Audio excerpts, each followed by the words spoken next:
So, if you are anything like me, you have been watching YouTube for many, many years now. And you remember when it was a pretty big thing to just show everybody all of your business in the form of what's in your bag. Now, I have been seeing a little bit of a comeback of these, which I'm loving the old YouTube revival.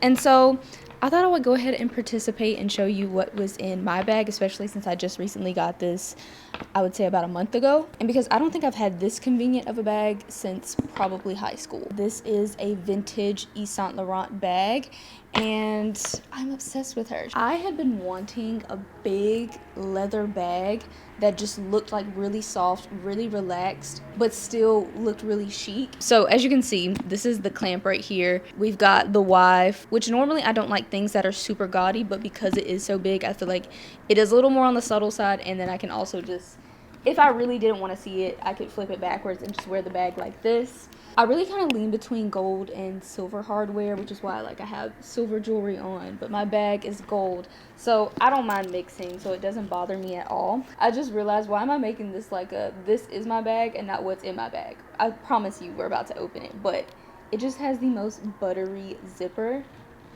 It just opens. It opens so well. Some people may not think that's such a big deal, but for me, especially with luxury handbags, increasing in price but decreasing in quality, just the fact that my zipper moves really well just lets me know that this is a great bag. I do not carry these things every single day. It really only happens if I'm carrying this bag and if I'm going somewhere to like the coffee shop. Obviously, because my smaller bags do not carry this much stuff, one of the things that I keep in this bag are my journal. So I have journaled on and off throughout the years. I think I talked about this a little bit. So it is a leather journal, and that's what I really like about it, because if I do mess up, I can just insert a new book, but I get to keep the really cute and nice cover. And there was just something about the red one that I just had to have. I also keep a pen attached to it, of course. The reason that I do keep this journal on me is, number one, I am trying to journal more often. I can't say I'm to the point where I journal every single day. There were a couple of things that got me started into journaling again. I read the essay by Joan Didion on keeping a notebook, which that was really inspiring if you're trying to figure out reasons to keep a journal with you or regularly write. But another thing that I came across, and I really enjoyed this quote, and I looked it up so that I could read it to you directly. Journaling became 100 times more powerful for me when I stopped using it as a way to record the past, and I started using it to have a conversation with myself about the present. And I think that was always my issue. I always used my journal to kind of, here's what happened today, and now I just have conversations with myself, and I always have conversations with myself in my own head and try to force those around me to have those conversations with me, and I found that sometimes it's just better to write it in my journal. Okay, this is the really important thing that I keep in this bag. I wish that this would fit in all of my bags. It does fit in my medium to large size bags, but it's basically a little catch-all for my everyday essentials. This is my bag, but this is my everyday bag. So it's just a little cube, and it holds surprisingly a lot of different things. So a few things in here that I have to keep with myself. Of course, hand sanitizer.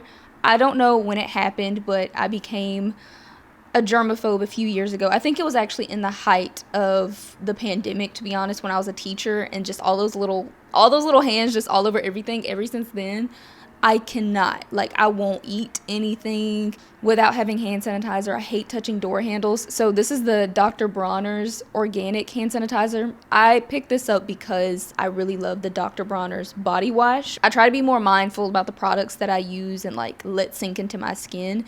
And so this is preferable for me. I'm almost out, so I'm going to need another one. Of course, if I'm sanitizing and washing my hands all the time, I definitely need a hand cream. So this is the Natura one. I've done pretty well with her as well. She has a very subtle scent, nothing too powerful, but it smells good. This is they all have different names. Let's see. Takuma? I hope I'm saying that right. They are a Brazilian brand that I was introduced to when I worked with them over the holiday season, so they have really good hand creams. I am a visually challenged woman, okay? So I recently learned, don't ask me why I recently learned this, okay? I've been wearing glasses since I was in the 4th grade, and I've been wearing contacts since I was in the 8th grade. I was away from my home the other weekend with my boyfriend, and all of a sudden, my eye just started burning like crazy. He had to drive me to the next Walgreens nearby, which was like 15 minutes away, and I kid you not, I had like a piece of toilet paper over my eye the whole time. It hurt like insanely. So I've never in all of my years of wearing contacts kept contact solution with me at all times and a contact little case. So yeah, at my big age of 27, I had to learn to go ahead and do that. So of course I have to keep my current lip combination inside of my bag because obviously I need to apply it for the whole day. So I switch it up all the time, but today's is the Fenty Beauty lip liner. This one is in the shade Traced Out. It's a good brown base for me. On top of that, I have the e.l.f. Sheer Slick lipstick, and I think this is in Black Cherry. It's just a really subtle, like, kind of berry red. Bear with me now. I am one of those people who puts like a million things on my lips. I feel like that's how you get the best lip combinations. I also have this is a really good dupe for the Benetint lip tint, which I have bought and used the Benetint lip tint, and I kind of like this one better. Number one, it was cheaper, it was on Amazon, but number two, I find that it doesn't water down as much as the Benetint one, and so this was just the obvious choice for me. So if you like lip tints, this is a really good one. I would tell you the name, but it is currently wiped off, so I will link everything down below if you're interested in any of these things. And then to top it off, I don't know if you've heard about the Sephora lip glosses, but if you have not and you're looking for a really good everyday, like, what is the word I'm looking for? Voluminizing lip gloss. It doesn't burn, but it does have like kind of that slight little pucker feel. So slight. In the shade Outrageous. So we love her. I would definitely get another one of those. I have discussed with you recently that I am a gourmand girl when it comes to perfumes. I'm trying to stray away from that, but I have discovered I just can't completely let go of vanilla. I feel like vanilla is my comfort smell. So no matter what perfume I wear, I'm going to always have a touch of vanilla just to add that familiarity for me. So I love to keep the Madagascar Vanilla Perfume Oil by Nest on me. This one is running out. We are at the bottom, but I have a whole nother pack. I do think perfume oils need a little extra something like layered on top, but perfume oils I find stick very well. I'll find myself like if I move my wrist or something, I will smell it because it is an oil rather than a spray. Yeah, I don't think you can rely on these fully to make you just smell good to everyone and everybody's gonna smell it, but I do think it adds like an extra layer of depth. Like, I do believe in scent layering, so I think this is a nice touch. And it also comes in handy for the days where I do forget to wear perfume and I'm like, okay, I want to smell like something, and so I reach into this bag because I know I at least have this, and so I just put that on. This is a bit random and probably about time to take these out, but I recently just had a lingering cough, a lingering cold, so we have some little Ricola cough suppressant candies in my bag, because one thing about me, if I get sick and I get a cough, you don't want to be around me. I have more of a bark rather than like a no, it doesn't sound like that, so I have to keep those. And then I also keep some toothpicks. I really hate having food stuck in my teeth. I don't like it. I will think about it the whole time it's there, so I just go ahead and keep the toothpicks in this bag. And these are really good ones if you have, I don't know if you care, but if you have really hard areas to reach, these are the Guru Nanda toothpicks, and they have this soft bendy tip so it can really get in those places. Like, I hate a toothpick that has like a hard tip because I'm like, what do you want me to do? For the girls with the tight teeth, me, that's really good. A hair scrunchie for obvious reasons. Do you see all of this? Got to keep that.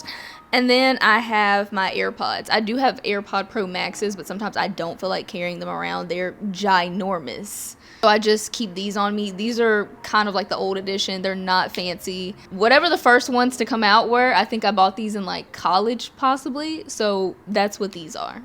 And I don't even care. At this point, I'm so tired of charging them, I'm probably going to go get the plug-in with the wires. I actually don't know how this goes. When everybody takes the stuff out of their bag, do they just leave it out there? Or do they put it back? I'm just gonna be a messy girl. It's okay. Okay, the next things that I keep in my bag, I have to keep my books. Like I said, if we're going to a coffee shop, these need to be with me. So the first book that I have, A Thousand Mornings by Mary Oliver, it is a poetry book. And I'm usually honestly not a poetry person. It's something that I've been trying to get into more. And so I heard a lot about this specific book. And so I've been making it a habit to read one piece of poetry every morning. And to be honest, I'm not mad at it. I think when I declared myself a non-poetry enjoyer, however you say that, I think it was just at a time where I was kind of moving faster in life. I wasn't really trying to sit down and understand the meaning of life at the time. And that's kind of what I appreciate about poets. I feel like they are the rare few that sit there in life, they look at the trees, and they wonder, like, what's up with that? Like, I can hear birds outside of my home right now, and, you know, a poet is the type of person to listen to a bird and be like, I wonder what they're singing about. Are they in distress? Are they happy? There's just something so romantic about that. And I've been enjoying digging into it. I'm not going to sit here and tell you I like every single piece of poetry or understand every piece, because that would not be true. I don't think every single poem is going to resonate with everyone. Sometimes it's just going to resonate with the poet itself. And that's what I'm learning. So if you're trying to get into poetry or already enjoy poetry, I think this is something really nice to just digest and think about when you start your mornings off. I would say especially if you are a lover of nature. Okay, and then of course I have to keep my novel with me, my current one. I'm actually almost done with this one, but I'm reading Parable of the Sower. I literally have like this much left. That's all I have left. I'm honestly milking it because I want to finish it on my book channel, which I just posted my first video over there. But yeah, if you know, you know. I'm not going to go into this. I probably will go into this book over there, but okay. We're gonna go to the next thing. I have to keep snacks on me. I am back in the gym. I feel like I go through these intervals where I'm like, I don't have any motivation to go to the gym. And then I have those streaks of where I'm always in the gym heavy and I'm drinking protein shakes and I'm eating my protein. So I have to have snacks. These are just a couple of Trader Joe's snacks because that's where I grocery shop. This is the Chomps. I like this because it has a lot of protein in it. It's simple as that. 10 grams of protein in this one little beef stick. And it doesn't rank that badly on Yuka, which I love that as well. And also I have one of Trader Joe's organic little fruit leather wraps. I like all of them. They all taste good to me, so I can't tell you like, oh, this one is better. No, I will just grab any of them. Apple blueberry flavor. Delicious, and I have to eat both. So I discovered this, I want to say like a year ago, the pure gum, and it was completely by accident. I think I just found some at like Marshall's or TJ Maxx, and I was like, oh, like let's try this gum. And then later on I figured out this is actually one of the more preferable gums just because it is sugar free. If you don't know, sugar is very, very harmful, so to be chewing on it all day is not the best idea. I know, it took me forever to learn that. It's actually crazy. So yeah, this is a gluten-free, vegan, and 100% xylitol, non-GMO, etc., sugar-free gum. I'll have to fact check this myself, so don't listen to me. But I think I read that xylitol is actually really beneficial for you, like for your teeth. So if you're someone like who's trying to keep healthy teeth, or maybe if you have cavities or something, this probably wouldn't be a bad idea for you to chew on gum. I'm sure it's not a perfect recipe, but it's not the worst out there. So yeah, Pure, we love her. These birds are actually going crazy out here. That's so exciting. Spring is springing. We're not there yet, but it's starting. I don't know if you can hear them.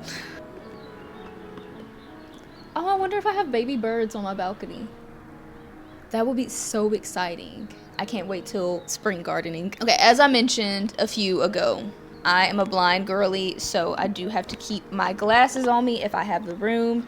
And these are vintage Prada glasses. I can put them on for you, but I will tell you right now, I'm going to be blind because I'm wearing contacts. I'm like doubling up on prescriptions so you can see what they look like. These are my glasses. Love them. Okay, I feel like we're giving Mary Poppins bag. I promise there's not much left in here. My sunglasses, I switched them out, but these have been a favorite lately. These are from Cezanne, and they're just really cute, and I like the pouch. I don't know, there's something about the brown tortoiseshell, the roundness of them. I love the retro look a lot. You will be seeing a lot of these in the summer. Unfortunately, I don't think they have these anymore, but they're really cute. Maybe they'll restock them. A phone stand. You've probably already seen this already, but who knows? Maybe this will be new to somebody.